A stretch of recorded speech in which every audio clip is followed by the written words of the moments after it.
Ed, and welcome to Eddie Go Fly. So today I have this FMS P47D Razorback in the 1500 millimeter wingspan, which is just about 59 inches.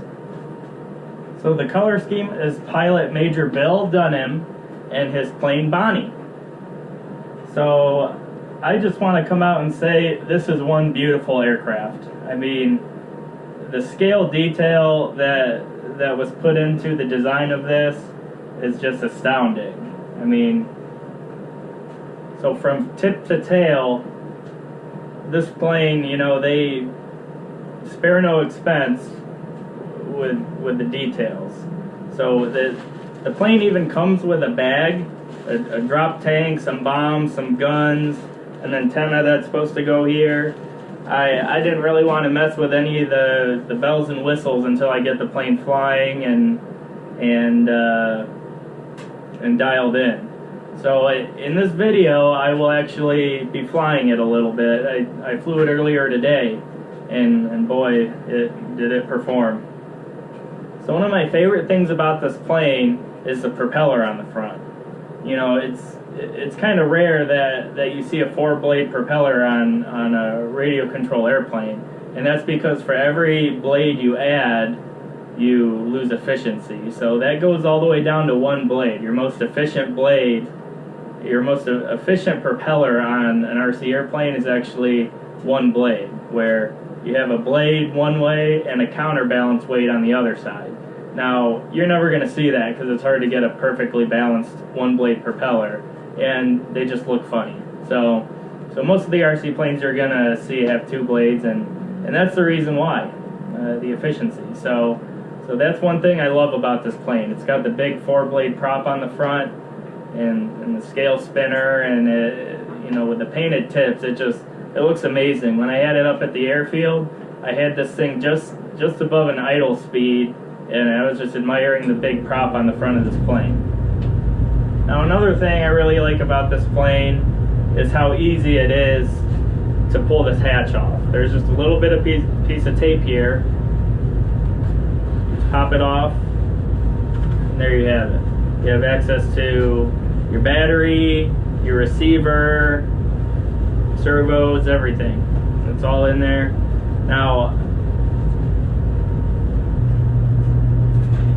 inside of this hatch are the 4 screws to hold the wing on. And I actually leave those screws in because the plane fits in my car fine. You just have to be careful when you're putting it in or taking it out of the car, because it is made of foam and you can ding it up pretty easily. Even when I'm carrying the plane, I'm very careful because I don't want to push my finger into the foam. Now, there are some ways to mitigate that or fix it rather when you do accidentally push your finger in or something, and that's to put hot water on it, and that'll pull the foam right out. There's a couple other ways, but like hot water is the easiest, but it can make a mess, and you really don't want water on electronics either. So it is what it is on that. So typically when you buy an RC airplane, whether it's an ARF, a kit, even some ready-to-fly planes, the cockpit is not too detailed.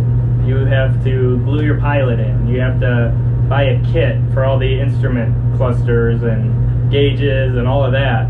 And what's great about this plane is it all comes in there. This pilot, he's holding this flight stick in there, and he's got all his gauges in front of him, and it's this awesome green color, and they really did a great job on that. So with all that said, how much of the stuff I love about this plane, the one thing I really love is the landing gear. And boy, does this landing gear look awesome. Now, it's completely scale. It's got door flaps on the mains and the tail, and even down to the... Now, just to talk about my flight a little bit, it was very windy out there, so I'm not even sure if I had the thing trimmed out fully. It seemed like it wanted to roll right a little bit, and it felt like the rudder was a little bit left. So I tried trimming those out, but like I said, it was really windy and the plane was bouncing all over the place, so I couldn't really tell. So I'll do another flight video in the future and make sure it's nice and calm outside and sunny, and we'll get some great shots of this plane flying. So one feature this plane does come with is flaps, and that's great. Flaps really help with landing, but with as windy as it was today, I was landing into the wind. I would say it was 8, 9, maybe 10 miles an hour, and this thing just floated right in, popped it right on the ground, and that was that. Not much else to say. Next time I hope to use the flaps. I had my finger on the switch, I was ready to hit them, but you know, once I cut the throttle down a little bit and saw how well it was floating, I decided not to ruin a good thing, and landed without it. So I just want to say a couple things before you see the flight video. So yes, it was windy. The flight is only about 5 minutes, and that's because I don't know how long of a flight I'm going to get on a 6S battery in this thing. I was only flying half throttle, so probably could have got a lot more of a flight, maybe 8 minutes or so, but I didn't want to chance it, especially with how windy it was. I didn't want to get into a sticky situation if the battery died. Bear with me on the focusing. I was using an iPhone to film the video, or rather, my girlfriend Elizabeth was using my iPhone to film the video, and it kept going blurry, so we had to keep focusing, and we did our best. So, without further ado, here's the flight video, and enjoy. Alright guys, I got this DX9 I've never used before. I just tried to set up this FMS P47. It's got a 6S battery in it. I'm not really an electric guy, so it's quite a adventure charging that thing. But I'm gonna go ahead and try to fly it. I don't know what to expect, but here we go.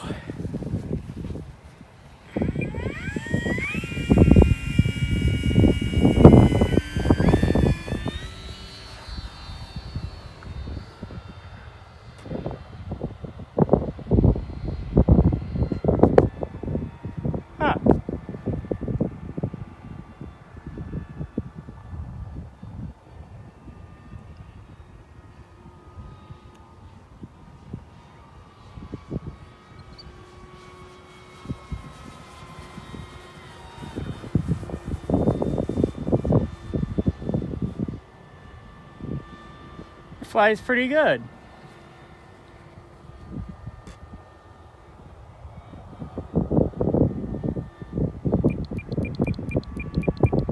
Trim it out. So I'd just like to point out that I am half throttle right now.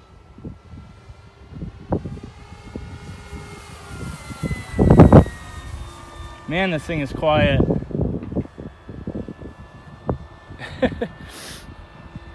Took off like a feather, and I have 30% dual rates, or 30% expo, and no dual rates.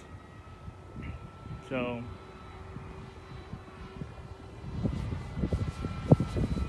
this thing is a joy to fly. All right. I'm gonna bring it around and see if I can't do a little bit of a speed pass. Liz trying to keep up with me.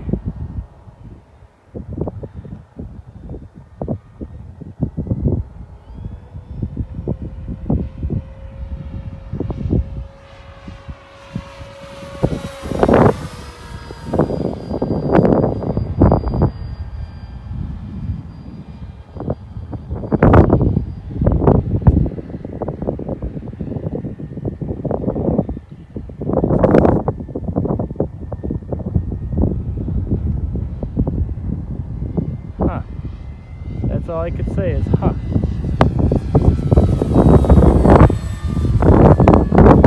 I don't know if you guys could tell how windy it is, if you could hear it in the microphone. This thing is bouncing all over the place.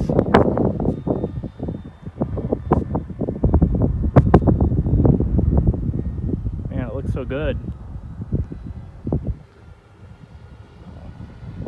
I passed up a deal on an FMS Corsair. Now that I could see how wonderfully this thing is flying, I really wish I would have bought that Corsair.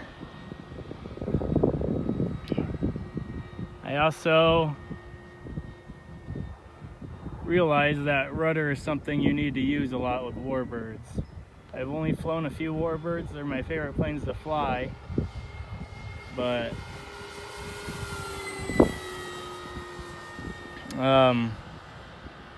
yeah, this thing looks a lot better when I use rudder on the turns. It kind of wants to go straight.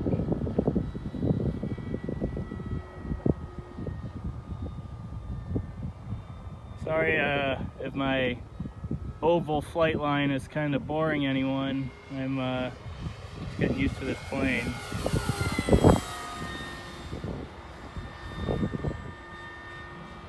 But man, it's got a 4-blade prop on it. I know that kills your efficiency, but it looks really good on this plane. I mean, it's a 6S, and it's what, like a 62, 63 inch wingspan. So you can imagine how big the motor is in this thing. I'm enjoying this thing a lot more at just half throttle than full throttle because it really bounces around with that wind. Alright, so I'm getting my beep. It's time to land.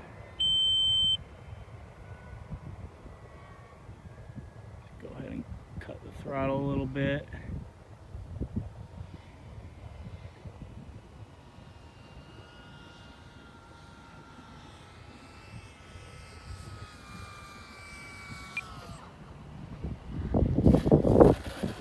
Man. How about them apples? Well, everyone, I hope you enjoyed the flight video, and that's about all I have with this plane. So it's a beautiful aircraft. If you could manage to find an FMS Warbird, I haven't had any of the others, but this one flies amazing, and I recommend it to anyone. So please subscribe to my channel. I'm going to be putting out a lot more videos, hopefully at least 1 per week, maybe 2 per week, and I hope to do some exciting ones in the future. I do a lot of 3D printing, so thank you for watching, and join me next time on Eddie Go Fly.